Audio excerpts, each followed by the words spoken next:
नमस्कार दोस्तों, आप सबका स्वागत है एलिसा सक्सेस पॉइंट पे। आज हम कुछ जनरल साइंस से रिलेटेड इंपॉर्टेंट क्वेश्चन डिस्कशन करेंगे और आज का हमारा टॉपिक है इन्वायरमेंट स्टडी। तो आइए इन क्वेश्चन को सॉल्व करते हैं। हमारा फर्स्ट क्वेश्चन क्या है? फर्स्ट क्वेश्चन हमारा है, देखिएगा फर्स्ट क्वेश्चन क्या है। ओके, फर्स्ट क्वेश्चन,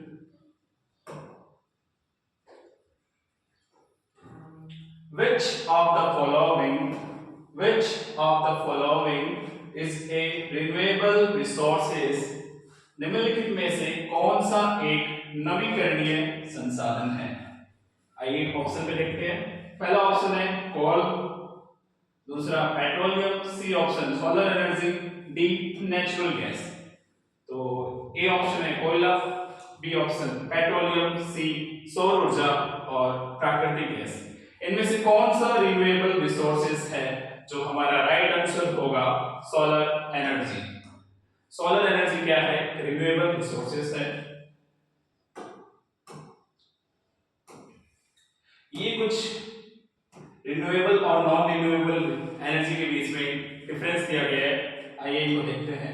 जो रिन्यूएबल एनर्जी है वो कौन सी है? विंड एनर्जी है, हाइड्रो पावर एनर्जी है, सोलर एनर्जी है और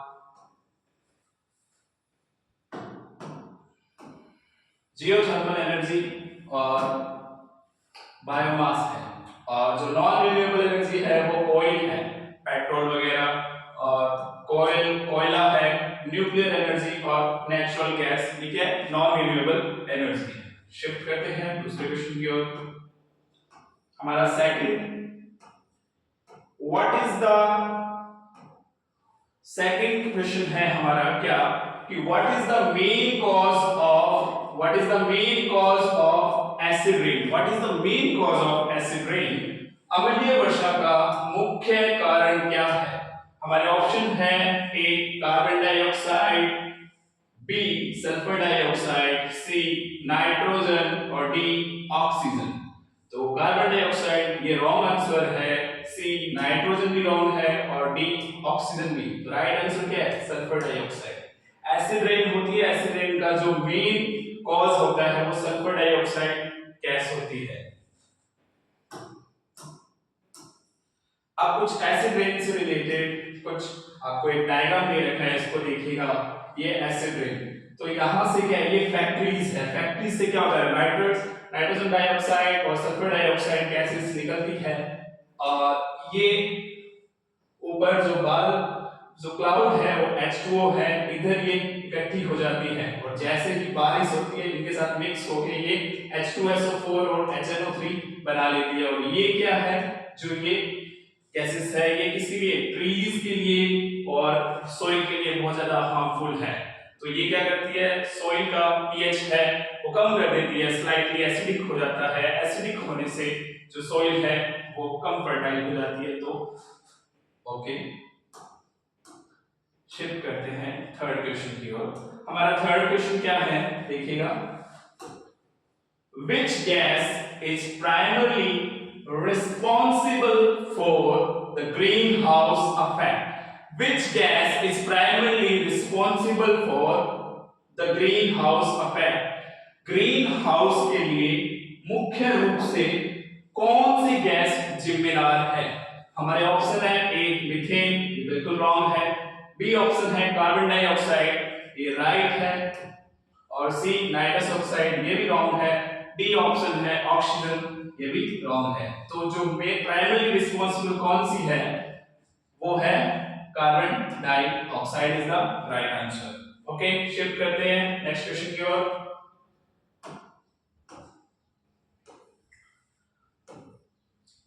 फोर्थ क्वेश्चन क्या है हमारा?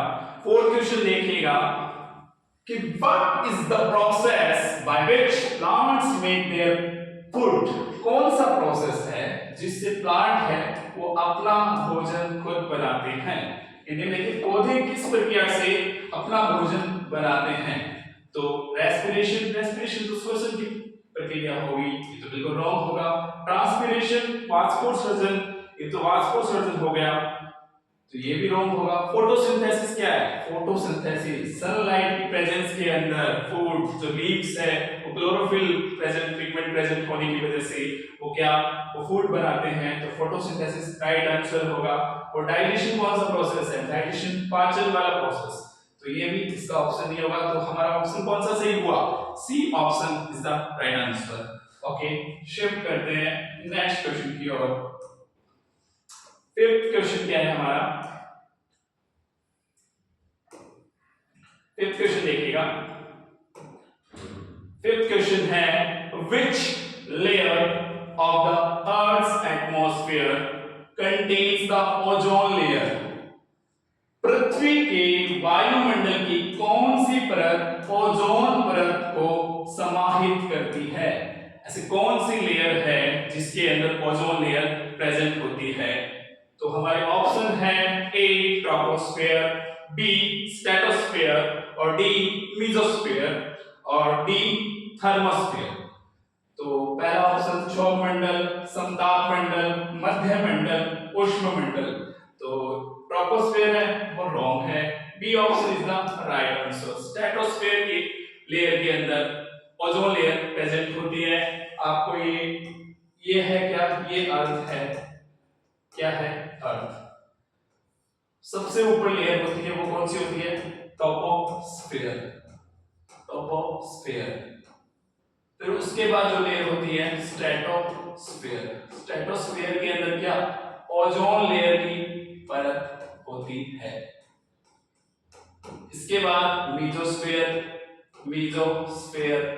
इसके बाद थर्मोस्फेयर, थर्मोस्फेयर और उसके बाद एक्सोस्फेयर, एक्सोस्फेयर सबसे बाहरी वाली लेयर होती है। ये कुछ किलोमीटर के अकॉर्डिंग डिफरेंस दिए हुए आगे से एक डायग्राम दिया है, अपन उस डायग्राम को देखते हैं। ये देखिएगा लेयर्स ऑफ अर्थ एटमॉस्फेयर, ये एक लेयर बता रखी है आपको, लेयर्स ऑफ अर्थ एटमॉस्फेयर। जो अर्थ के सबसे नजदीक होती है वो कौन सी? ट्रोपोस्फेयर। ट्रोपोस्फेयर है वो कहां से 0 से लेके 12 टू 18 किलोमीटर तक जो रेंज होती है वहां पे कौन सी लेयर होती है? ट्रोपोस्फेयर होती है। और जो स्ट्रेटोस्फेयर दूसरी लेयर है जिसके अंदर हमने बात की, हमारा क्वेश्चन क्या है? इसके अंदर ओजोन लेयर प्रेजेंट होती है। ओजोन लेयर प्रेजेंट होती है, प्रेजेंट होती है। और इसके बाद मीजोस्फेयर, इसमें मेट्रोलॉजिकल रॉकेट होते हैं या मीटियोर्स होते हैं, वो इस लेयर में पाए जाते हैं। और थर्मोस्फेयर, इसमें क्या? इसमें ऑरा पाया जाता है। ऑरा, ऑरा उसमें क्या बहुत सारी गैसेस होती है और सबसे ज्यादा हीट होती है इसमें। Radiation, UV radiation, ultraviolet radiation जो सबसे ज्यादा इसके अंदर मिलती है यहां से। और लास्ट वाली जो लेयर है वो है एक्सोस्फीयर। एक्सोस्फीयर में क्या है? एक्सोस्फीयर में जितने भी सैटेलाइट वगैरह अर्थ के चारों तरफ रोटेट करते रहते हैं वो इस लेयर के अंदर प्रेजेंट होते हैं। और स्पेसशिप जो लॉन्च होते हैं वो भी इस लेयर के अंदर रोटेट करते रहते हैं अपनी एक्सिस पे। Okay, got it? अब नेक्स्ट क्वेश्चन की तरफ चलते हैं। नेक्स्ट क्वेश्चन हमारा क्या है देखिएगा। नेक्स्ट क्वेश्चन हमारा है what is the main source of water pollution? जल प्रदूषण का मुख्य स्रोत क्या है? हमारे ऑप्शन है इंडस्ट्रियल वेस्ट, औद्योगिक अपशिष्ट।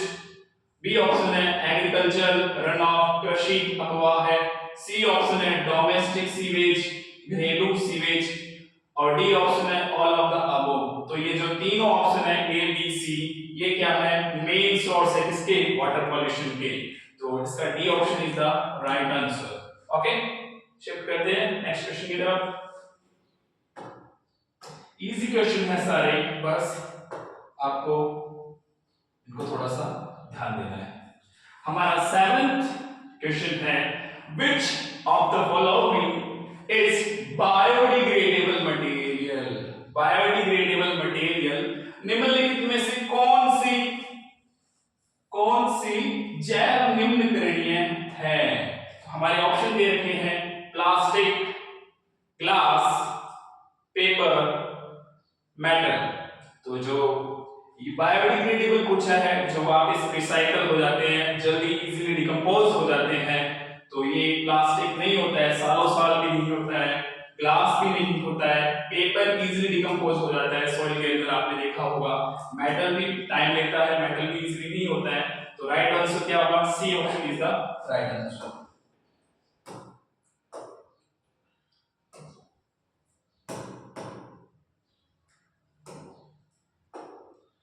हाँ, ये कुछ बायोडिग्रेडेबल्स वर्सेस नॉन बायोडिग्रेडेबल आपको दे रखा है। बायोडिग्रेडेबल अभी पढ़ा पेपर, तो ऐसे ही कुछ peels of vegetables and fruit.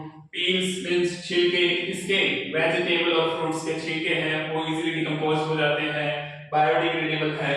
और नॉन बायोडिग्रेडेबल देखो, प्लास्टिक बैग सालों साल नहीं होती, इसलिए तो गवर्नमेंट ने इसे बैन किया है ताकि प्लास्टिक बैग इजीली डिकम्पोज नहीं होते हैं, तो इनका रिड्यूस, इनका कम यूज होना चाहिए। और ग्लास बोतल ये भी नॉन बायोडिग्रेडेबल है। पेपर अभी देखा कि पेपर इजीली डिकम्पोज हो जाता है, तो पेपर यूज किया जाता है। ओके, और आगे बढ़ ऑप्शन है वुड। वुड भी बायोडिग्रेडेबल है। और नॉन बायोडिग्रेडेबल जितने भी केन्स वगैरह होते हैं, पेप्सी, कोका कोला के, ये सारे क्या होते हैं?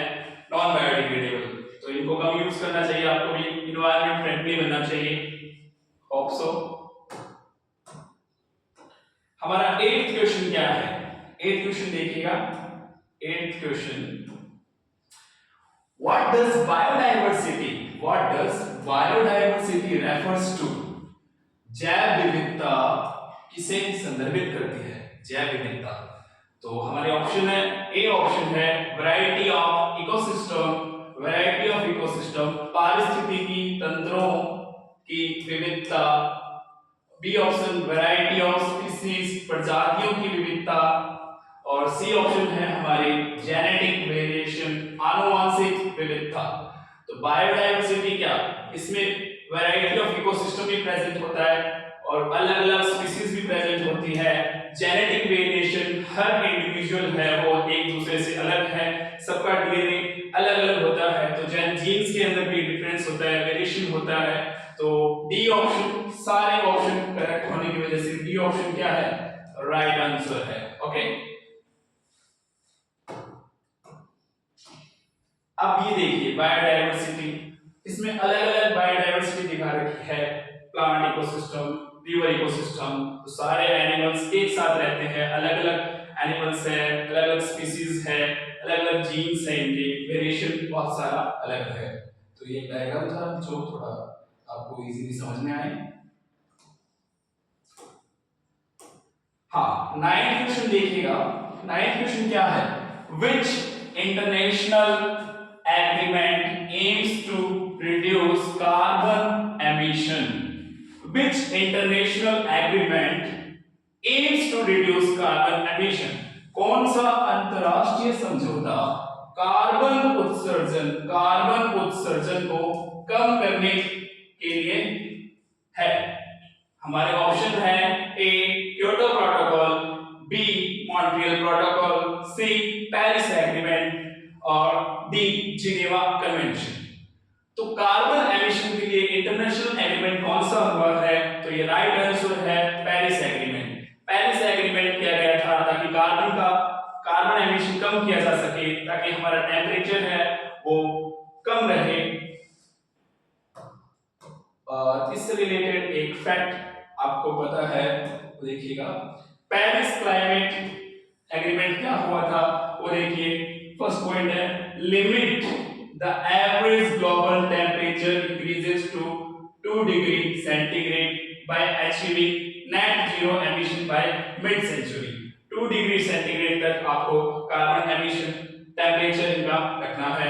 Enhance resilience and adaptation to climatic impacts certain to occur। और third, financial flows in the world, this objective, in objective को हमें पाना है, इसलिए ये एग्रीमेंट हुआ था। ओके, शिफ्ट करते हैं अगले क्वेश्चन की ओर।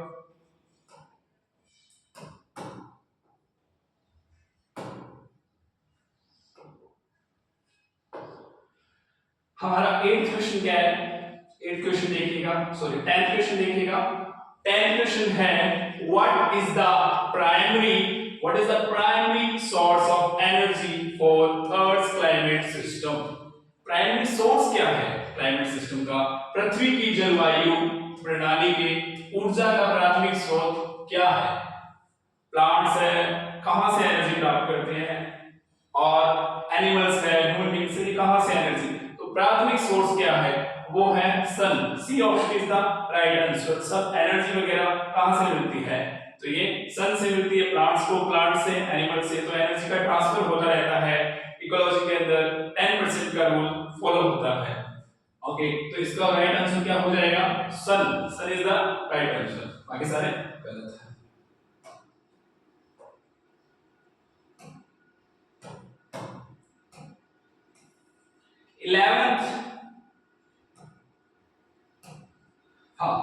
Which of the following practices helps in water conservation?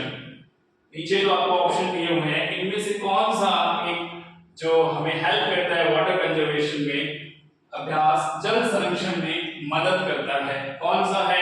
Deforestation, वनों की कटाई, B rain water harvesting, C over irrigation, D industrial discharge.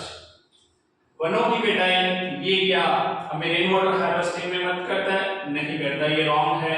और सी ओवर इरिगेशन, अत्यधिक सिंचाई भी क्या हमें मदद करती है? बिल्कुल नहीं करती है। और डी औद्योगिक निर्वहन, ये भी नहीं करता है। तो राइट आंसर क्या होगा? जल का संरक्षण करना, वाटर शेव करना, ये क्या है? रेन वाटर हार्वेस्टिंग का, वाटर कंजर्वेशन का एक टाइप है।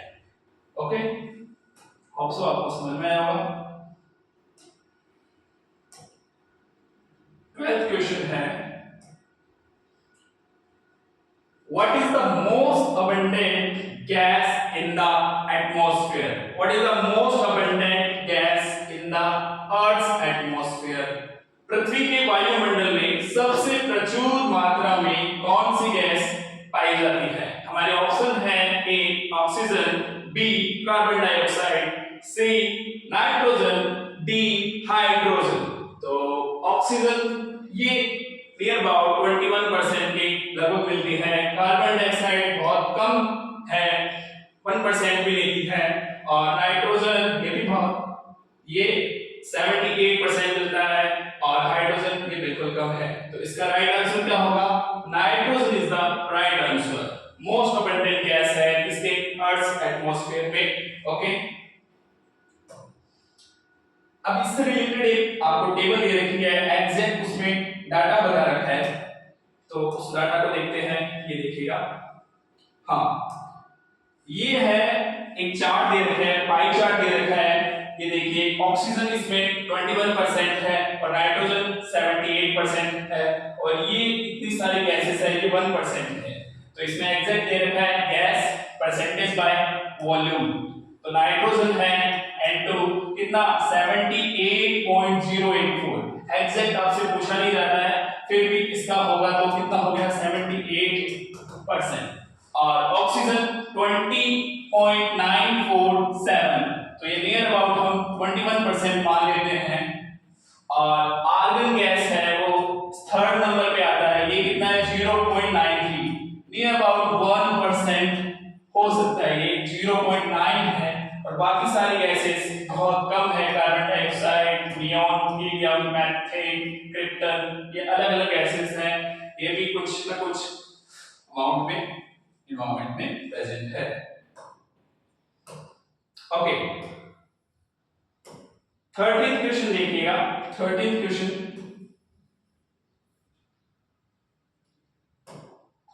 what is the term for the species that are at risk of extinction? उन प्रजातियों के लिए क्या शब्द है जो विलुप्त होने के जोखिम में है या फिर विलुप्त होने के कगार पर है?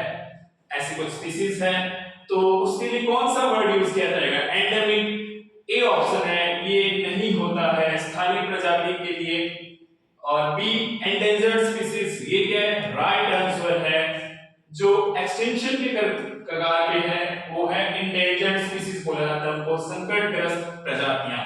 सी ऑप्शन है एक्सोटिक, ये भी रॉन्ग होगा, डी ये भी होगा, तो राइट आंसर क्या हो गया इंडेंजर्ड स्पीसीज। ओके, अलग अलग टाइप की स्पीसीज है इनवा। अब देखिए एंडेमिक स्पीसीज जो हमारे ऑप्शन में दिया गया था वो कौन सी स्पीसीज होती है उसको देखिएगा। Endemic species are those species that are restricted to geographical area. एक पर्टिकुलर एरिया के अंदर जो पाई जाने वाली जो स्पीसीज होती है उसको एंडेमिक स्पीसीज बोला जाता है। जैसे कंगारू, कंगारू आपको पता है कौन से ऑस्ट्रेलिया में कंगारू पाए जाते हैं, और ये तो आपको पता ही होगा कि ऑस्ट्रेलियन टीम को भी हम क्या बोलते हैं कंगारू बोलते हैं ना, तो वैसे कंगारूस बोलते हैं। तो ये ऑस्ट्रेलिया में एक पर्टिकुलर एरिया में पाए जाने वाला पर्टिकुलर ज्योग्राफिकल एरिया में एंडेमिक स्पीसीज होता है। और एक्सोटिक और invasive species organism that have been introduced by human activities के दौरान हमें कभी कभार मिल जाती है, तो वो कौन सी स्पीसीज होती है एक्सोटिक, जो आमतौर पे नहीं मिलेगी आपको, पर कोई ह्यूमन एक्टिविटीज के कारण अलग अलग स्पीसीज, कभी कभी आपने सुना होगा कि एक अलग टाइप की स्पीसीज दिखी है, तो वो कौन सी स्पीसीज होती है एक्सोटिक होती है। ओके, शिफ्ट करते हैं अगले क्वेश्चन की ओर।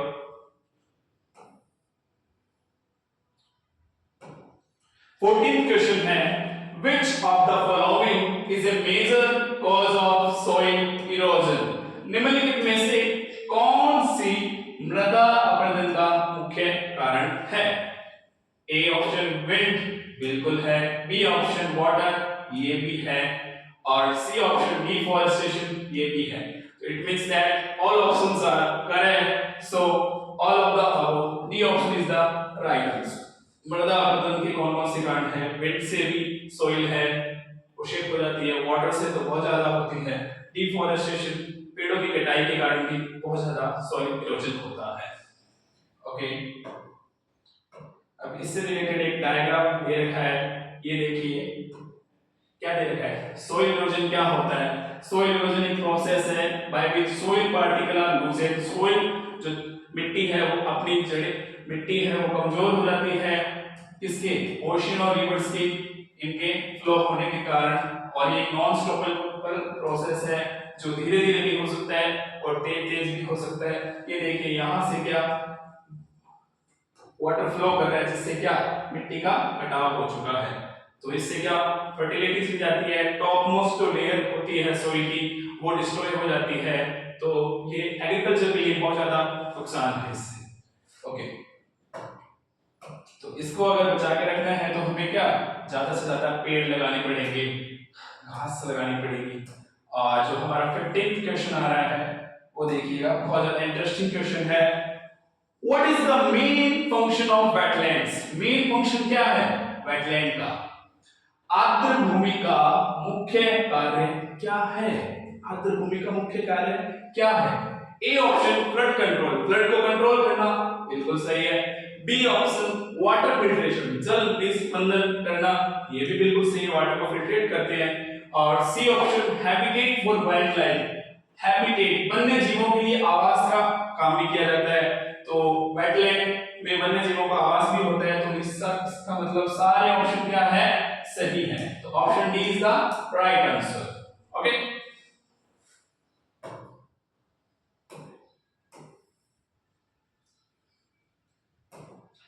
सिक्सटीन क्वेश्चन क्या है, which energy source is considered the most environmentally friendly। कौन सा एनर्जी सोर्स है जो सबसे ज्यादा एनवायरमेंट फ्रेंडली होता है। तो ए ऑप्शन कोल ये बिल्कुल नहीं होता है, बी ऑप्शन न्यूक्लियर ये भी नहीं होता है, इससे भी बहुत सारी रेडिएशन निकलती है, एनवायरमेंट को नुकसान होता है।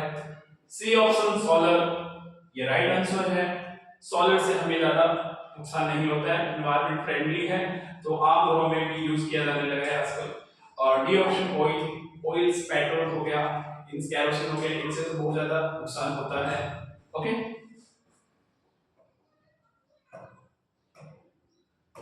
17th क्वेश्चन है, 17th क्वेश्चन क्या है, which of the following is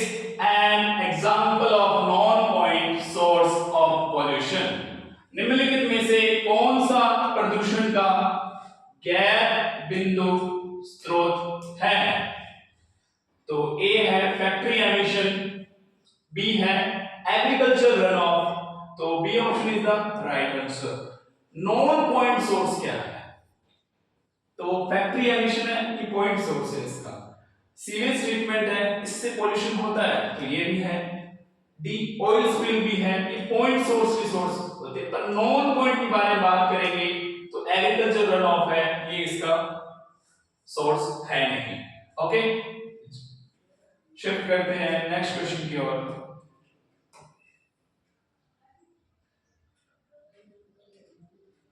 हाँ, 18th क्वेश्चन क्या है हमारा? 18th क्वेश्चन देखिएगा, what is the main benefit of afforestation? Afforestation, afforestation मतलब वनीकरण। वनीकरण का मुख्य लाभ क्या है? वनों का उगाना। क्या लाभ होता है वनों को उगाने से? सबको पता है, फिर भी हम ऑप्शन देखते हैं। Increase carbon dioxide, main benefit carbon dioxide बढ़ता है? बिल्कुल नहीं। बी डिक्रीज ऑक्सीजन, क्या ऑक्सीजन घटेगा अगर पेड़ ज्यादा उगाए जाएंगे? नहीं। सी है reduce soil erosion, soil erosion जरूर कम हो जाएगा अगर ज्यादा से ज्यादा पेड़ उगेंगे, तो जड़ों पे सॉइल की पकड़ होगी और वहां पे फिर सॉइल एकदम बांध के साथ में रहेगी, तो फिर सॉइल इधर उधर से जाएगी, इरोजन नहीं होगा इसका। डी ऑप्शन, क्या डिक्रीज बायोडायवर्सिटी डिक्रीज होती है अगर पेड़ बढ़ेंगे? नहीं, बायोडायवर्सिटी और ज्यादा इंक्रीज करेगी अगर एफॉरेस्टेशन होगा।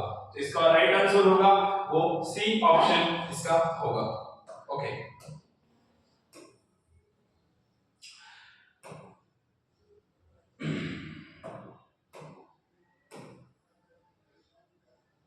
नाइनटीन्थ क्वेश्चन क्या है हमारा?